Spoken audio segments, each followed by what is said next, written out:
Today we are making the creamiest Yukon Gold mashed potatoes with brown butter. I started by prepping these potatoes. So I'm just gonna add these to this pot and then fill this so the potatoes are covered with water. Always remember to heavily salt the water.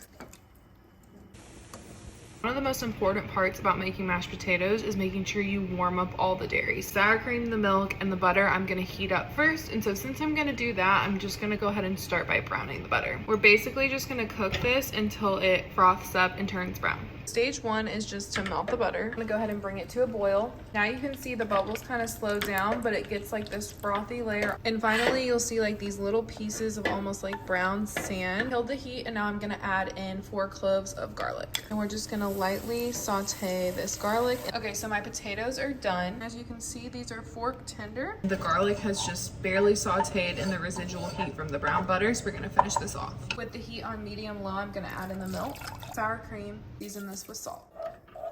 And I almost forgot the pepper.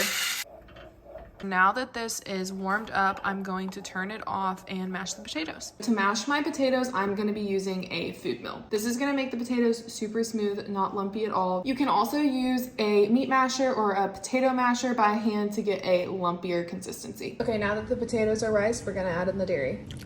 Now I'm gonna fold these together. You just wanna keep stirring these. You can find the full recipe for these on my blog, biteswithbrie.com.